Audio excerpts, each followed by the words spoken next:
जरूरी सूचना है आप सभी स्टूडेंट्स के लिए, स्टडी फॉर सिविल सर्विसेज का Android app Google play store में आ चुका है, उसको प्लीज तुरंत इंस्टॉल कर लीजिए।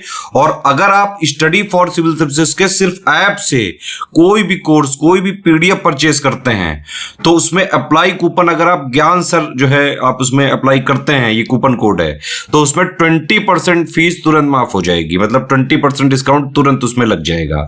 ज्ञान सर लिखना है, नॉर्मली ज्ञान सर स्मॉल लेटर में है सब कुछ, कोई स्पेस नहीं, कोई कॉलम नहीं, सिर्फ ज्ञान सर, GYANSIR। इस तरह से अगर कूपन कोड लगाते हैं आप ऐप में बाई करने से पहले, जो अप्लाई कूपन वाले में आता है, तो 20% का डिस्काउंट तुरंत मिलेगा। वीडियो देखिए। दोस्तों नमस्कार, स्टडी फॉर सिविल सर्विसेज में आप सभी का स्वागत है। यूकेपीएससी प्रीलिम्स एग्जामिनेशन 2024 के लिए हम लोग पेड क्विज लगातार देख रहे हैं, ठीक है। कई सारे वीडियोस हमने ऑलरेडी देखे हुए हैं, यहाँ पे सीरीज को कंटिन्यू करेंगे। सारे वीडियोस प्लीज़ फॉलो कीजिएगा। अगर आप इस इनिशिएटिव को लगातार फॉलो कर रहे होंगे तो आपको ये फायदा आपको एग्जामिनेशन में देखने को मिलेगा, क्योंकि ये सारे क्वेश्चन जो है सीधे रूप से या फिर इनडायरेक्टली आपको देखने को मिलेंगे, ठीक है। और यहाँ पे स्टार्ट करते हैं आज का वीडियो, आज के फर्स्ट क्वेश्चन के साथ। पूछा जा रहा है आपसे, दाद है ना, एक प्रकार का इन्फेक्शन होता है, ठीक है, स्किन का। तो इसका पॉजिटिव एजेंट है ना, किसकी वजह से ये होता है? तो एक हमारा फंगस है ना, ये डर्मेटोफाइट, ठीक है, इसकी वजह से ये होता है। तो यहाँ पे फंगस का एग्जांपल लिखा नहीं है, तो ऑप्शन डी को चुनेंगे, ठीक। यहाँ पे देखिए ना, फंगस। नेक्स्ट है IFTAS, Indian financial technology and allied services. इसमें से किसकी पूर्ण स्वामित्व वाली सहायक कंपनी है? तो बेसिकली पेरेंट ऑर्गेनाइजेशन है इसका IFTAS का, ये रिजर्व बैंक ऑफ इंडिया, ठीक है, इसको ध्यान रखेंगे। तो ऑप्शन बी, ठीक।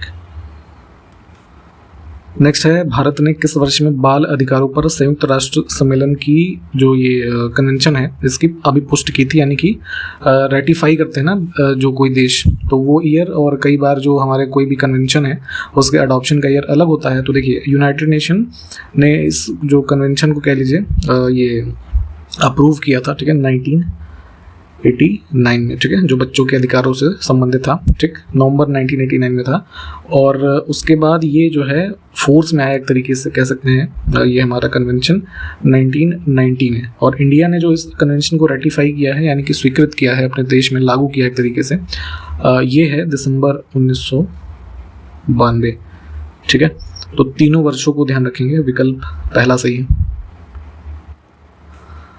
नेक्स्ट है, सर्वोच्च न्यायालय ने किस मामले में कहा कि अदालत का प्रयास न्यायिक निर्माण प्रक्रिया के माध्यम से मौलिक अधिकारों के दायरे और पहुंच के अर्थ और महत्व को कम करने का नहीं, बल्कि उसको बढ़ावा देने का होना चाहिए।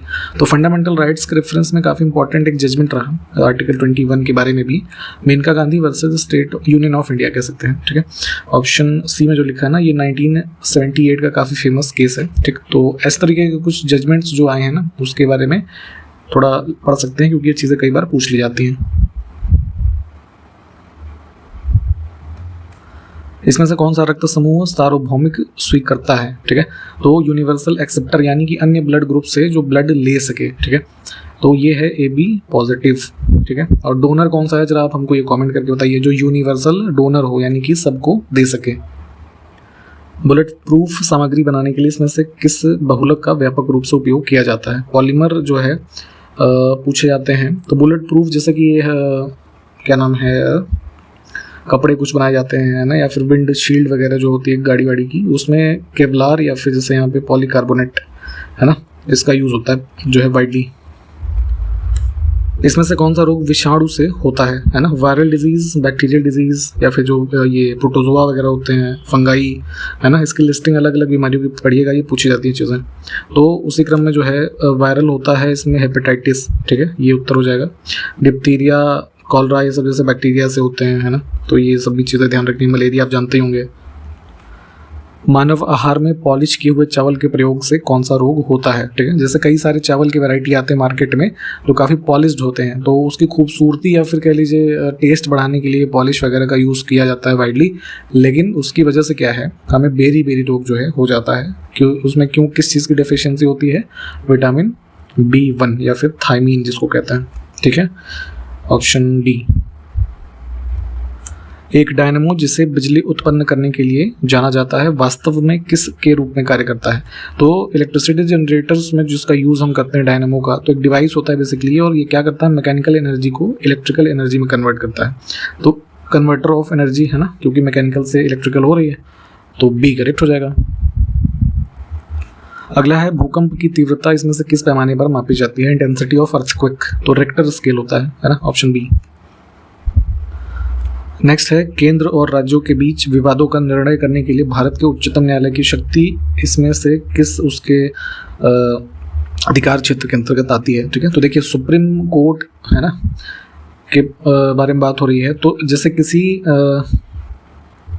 राज्य की सरकार, मान लीजिए उत्तराखंड की सरकार है और केंद्र सरकार, ठीक है, सेंट्रल गवर्नमेंट और यूके गवर्नमेंट, इनके बीच में कोई विवाद होता है, ठीक है, तो इसका मैटर जो है डायरेक्टली सुप्रीम कोर्ट में जो है सुना जा सकता है, या उसके खिलाफ जो फाइलिंग होती है वो हो सकती है अंडर आर्टिकल 131, ठीक है। तो ये किस आर्टिकल मतलब 131 में क्या बताया गया है? ओरिजिनल ज्यूरिसडिक्शन है ना, मूल अधिकार क्षेत्र, इसके अंतर्गत ये जो है इस तरीके का मामला सुना जाएगा, ठीक है। तो थोड़ा इसको डिटेल में भी आप लोग देखिएगा कि मूल क्षेत्र अधिकार में कौन कौन से तरीके के मामले आते हैं। फिलहाल यहाँ पे जैसे जो है देखिए हम 4 तरीके के ज्यूरिसडिक्शन सुप्रीम कोर्ट के रेफरेंस में पढ़ना जो मतलब ज़रूरी है। तो जैसे ओरिजिनल ज्यूरिसडिक्शन हमने देखा, इसके अलावा एडवाइजरी ज्यूरिसडिक्शन जो जैसे कि प्रेसिडेंट है ना उससे एडवाइस मांगते हैं सुप्रीम कोर्ट से आर्टिकल 143 के तहत। फिर एपिलेट ज्यूरिसडिक्शन, किसी निचली अदालत से मामला जो है ना सुप्रीम कोर्ट तक पहुंचा। फिर जो है ये रिट ज्यूरिसडिक्शन है ना, जिसमें रिट्स 5 प्रकार की होती है ना, उसके बिहाफ पे जो केसेस सुने जाते हैं, ठीक है। तो इन सभी के बारे में थोड़ा देखिएगा।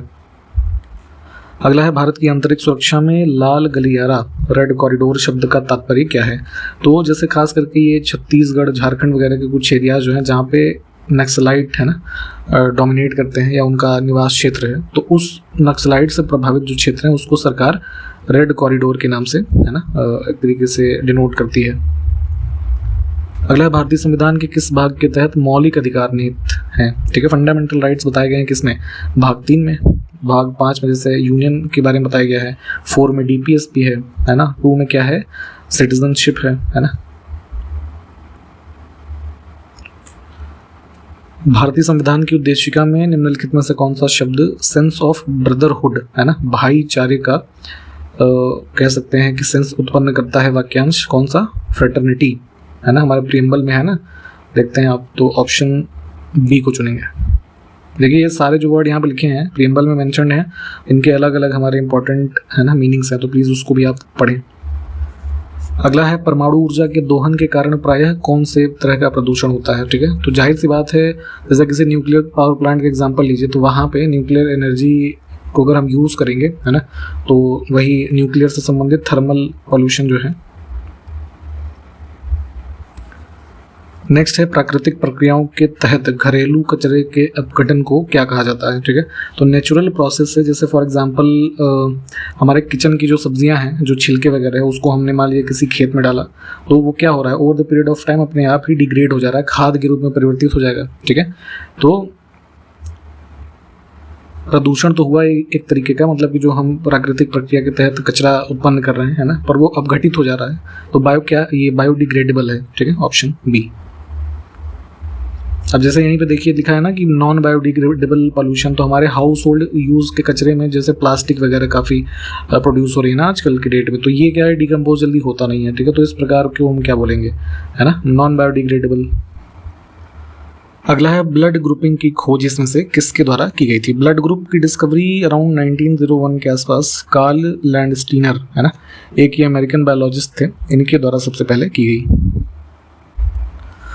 नेक्स्ट है इसमें से किस प्राकृतिक पदार्थ में आयरन है ना, Fe होता है? तो देखिए हमारा ये होता है एक प्रकार का बाइंडिंग प्रोटीन बॉडी में, खास करके जितने मैमल्स हैं है ना, तो मसल टिश्यूज वगैरह के बाइंडिंग प्रोटीन के रूप में कार्य करता है मायोग्लोबिन, इसमें पाया जाता है Fe, और ये यानी कि आयरन और ऑक्सीजन है ना, इसकी अधिकता होती है। संविधान का कौन सा अनुच्छेद यह बताता है कि अस्पृश्यता को यानी अनटचेबिलिटी को समाप्त कर दिया गया है और इसका किसी भी रूप में अभ्यास वर्जित है? तो ब्रिटिश टाइम पीरियड में आप देखते हैं कई सारे लोगों के साथ है ना अमानवीय व्यवहार होता था, अछूत माना जाता था उन्हें, ठीक है।